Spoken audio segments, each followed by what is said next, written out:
Good morning, Cullman. Thank you for joining us on Cullman Today. I'm your host, Dustin Isom, and today is Monday, August 17th.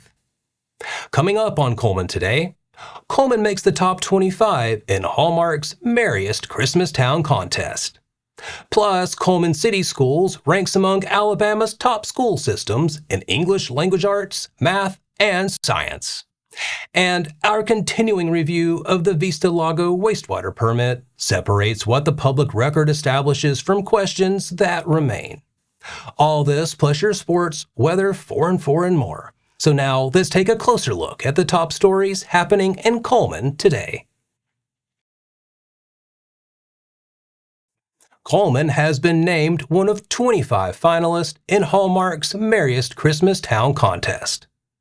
The national competition recognizes communities known for their Christmas traditions, and Cullman is asking residents and supporters to vote as it competes for the national title. Mayor Woody Jacobs called the recognition a tremendous honor and credited the community members who have helped make Christmas in Cullman a destination.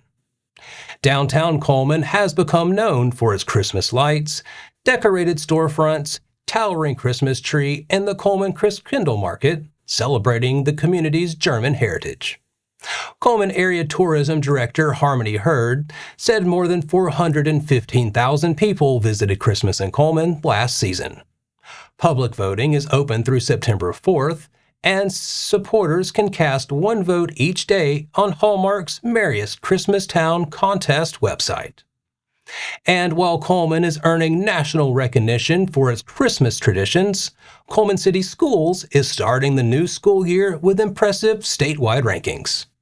Cullman City Schools is once again among Alabama's highest performing school systems, according to newly released results from the Alabama State Department of Education. The 2025-26 Alabama Comprehensive Assessment Program, or ACAP results, place Cullman City Schools in the state's top 10 in all 3 major academic subjects. In English language arts, 83.5% of students scored proficient or advanced, ranking the system 4th statewide. In science, 75.6% reached that level, placing Cullman City 5th. And in mathematics, 62.5% scored proficient or advanced, ranking the system 9th in Alabama. The school system credited its students, families, and employees for the results. From the classroom, we turn to Smith Lake, where new details are helping separate what the Vista Lago permit actually says from broader claims surrounding it. The Tribune's review finds that some claims made by both supporters and opponents go beyond what the public record establishes. 2 central facts remain clear. Vista Lago's permit requires wastewater to be treated before discharge, and the Alabama Department of Environmental Management considers it the first NPDES permit to directly discharge treated wastewater to Lewis Smith Lake. The permit does not authorize the routine discharge of raw sewage. The proposed treatment plant has a capacity of 60,000 gallons per day, with limits and monitoring requirements for bacteria, suspended solids, ammonia, chlorine, and other wastewater parameters. But questions remain about whether the treated wastewater will enter the environment. Vista Lago says treated effluent will be released into an approximately 30-acre wooded area that 1/3 of a mile inland. The permit application, however, lists Outfall 1 as 100 feet from shore, while an engineering map shows a drainage way leading to Smith Lake and identifies Smith Lake as the receiving water. ADEM also calls the permit the first NPDES permit to directly discharge to Lewis Smith Lake. The records reviewed by the Tribune do not clearly reconcile those descriptions. Vista Lago has also said its treated effluent will be, quote, 5 times cleaner than ADEM requires. But the permit regulates individual pollutants, and the Tribune found no calculation in the permit file allowing that blanket claim to be independently verified. The developer has described a wooded bioretention area designed to further absorb treated water, but materials reviewed by the Tribune do not establish that approximately 30-acre area as an enforceable condition of the current permit. ADEM also acknowledges there is no Smith Lake-specific water quality model. The agency relied on professional judgment to establish initial limits and says future modeling could lead to revisions.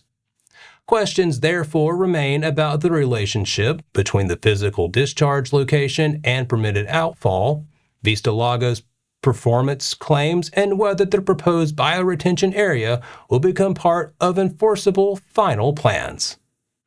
And that's all for our top stories this morning. Coming up, Vinemont gets its first taste of football action against East Lawrence in a preseason jamboree. Sports is next.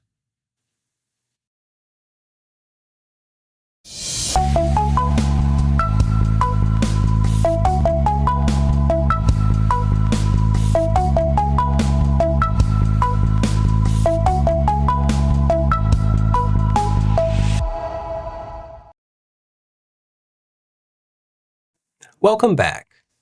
Vinemont hosted East Lawrence Thursday night for a preseason football jamboree featuring middle school, junior varsity, and varsity action. The middle school Eagles took an 8-0 lead when Grayson Robinson broke free for a 47-yard touchdown on 4th down. In junior varsity action, Vinemont made a goal line stand after an early turnover, then Carson Arbit raced 88 yards for a touchdown to give the Eagles an 8-0 advantage. The varsity game was tougher for Vinemont.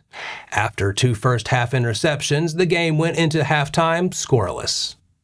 East Lawrence took a 6-0 lead midway through the third on a long touchdown pass, then returned a Vinemont fumble for another score to make it 12-0. Josh Rhodes answered with a 3-yard touchdown early in the fourth, cutting the deficit to 12-8. But East Lawrence added another touchdown after a 4th down penalty extended its next possession, pushing the lead to 18-8. Vinemont recovered a late fumble but ran out of time before it could complete the comeback. The Eagles finished the varsity portion with 3 turnovers. Coming up after the break, a program helping feed Hanceville students, a new helicopter for Cullman Police, and a new health and safety tool for Hanceville firefighters.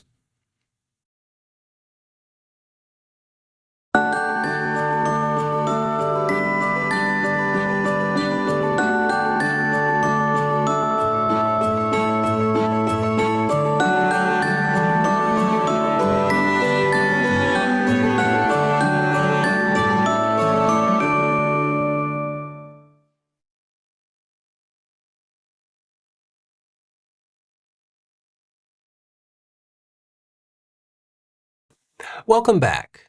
Now it's time to speed things up with the news rundown. 4 stories in under 4 minutes. As the new school year begins, Hanceville Knapsacks for Kids is asking for community support to help provide weekend meals for local students. The program packed 3,800 bags during a 30-week period last school year, an average of about 127 each week. Each bag contains about $12 worth of food, putting last year's estimated total value at $45,600. A $12 donation covers 1 bag, while $360 can sponsor 1 child for the full 30-week school year. The organization thanked the community for its continued support as weekly packing resumes. Donation information is on screen. And another local effort is focused on strengthening the organizations that serve our communities. Auburn University's Cary Center is partnering with the Cullman Area Chamber of Commerce and Wallace State Community College for a half-day training program for nonprofits. The Cary Center Nonprofit Training Series will be held Wednesday, September 2nd from 9 a.m. until 1 p.m. at Wallace State's James Bailey Center. Sessions will cover board and staff authority, storytelling, grant writing, and fundraising. Lunch is included and registration is required. The cost is $25 with registration available through the Cary Center. Meanwhile, Cullman Police has added another resource for responding to emergencies from above. the Cullman Police Department has unveiled a Bell Jet Ranger helicopter as the newest addition to its fleet. Police say the aircraft can assist with missing person and suspect searches, pursuits, major incidents, disaster assessments, traffic monitoring, and mutual aid. The helicopter was obtained through the federal 1033 program, which transfers surplus federal property to eligible law enforcement agencies. Federal records show 2 rotary wing aircraft were transferred to Cullman Police in June 2025 and January 2026, each with an original federal acquisition value of $1.2 million. That figure is not the aircraft's current value or Cullman's cost. Agencies receive the property without purchasing it, but are responsible for expenses such as transportation, maintenance, and operation. CPD did not say whether the newly unveiled helicopter replaces an older aircraft or expands its fleet. And in Hanceville, another new piece of equipment is focused on protecting the people who answer emergency calls. Hanceville Fire Rescue has added an infrared sauna as part of its efforts to reduce firefighters' exposure to potentially harmful contaminants. The sauna was funded through the City of Hanceville's budget with approval from Mayor Nolan Bradford and the Hanceville City Council. Assistant Fire Chief Bart Absher said the department had discussed adding one for several years, dating back to former Fire Chief Roger Green, who battled cancer. The sauna is intended for use after firefighters shower and complete initial decontamination following calls. Hanceville Fire Rescue says it is the first fire department in Cullman County to install an infrared sauna, and Absher hopes other departments will consider similar firefighter health and safety measures. And that's your 4 stories in under 4 minutes. After the break, we'll pause to remember those we've lost this week and take a look at today's dangerous heat and the chance for storms later this afternoon.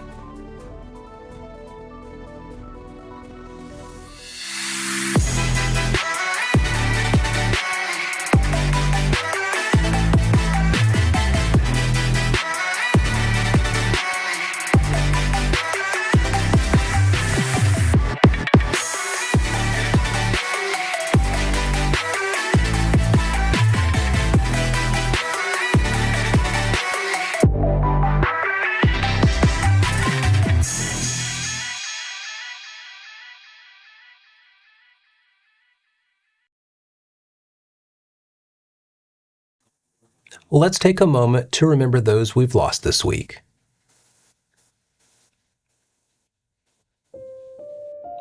Glenn E. Williams, 79 of Cullman, passed away Friday, August 14th.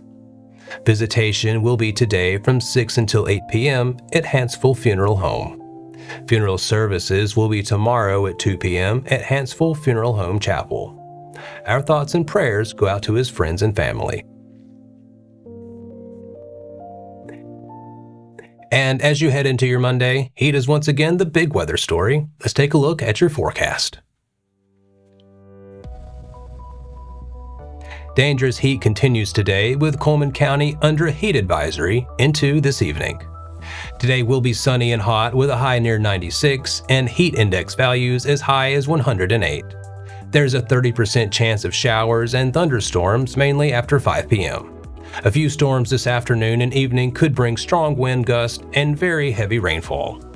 Tonight, there's a 20% chance of storms, mainly around 11 p.m. to midnight. Otherwise, skies will be partly cloudy with a low of around 74.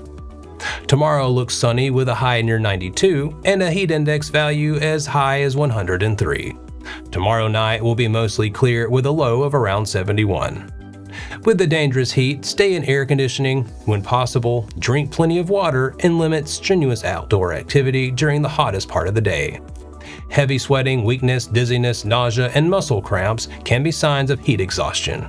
Confusion, fainting, or seizures can indicate heat stroke, which is a medical emergency. And that wraps up today's edition of Cullman Today. Thank you for sharing your morning with us, and remember to follow us on social media and visit CullmanTribune.com for the latest from our community. We'll be back bright and early tomorrow morning at 6:30 a.m. Until then, I'm Dustin Isom with Cullman Today. Have a great day, Cullman.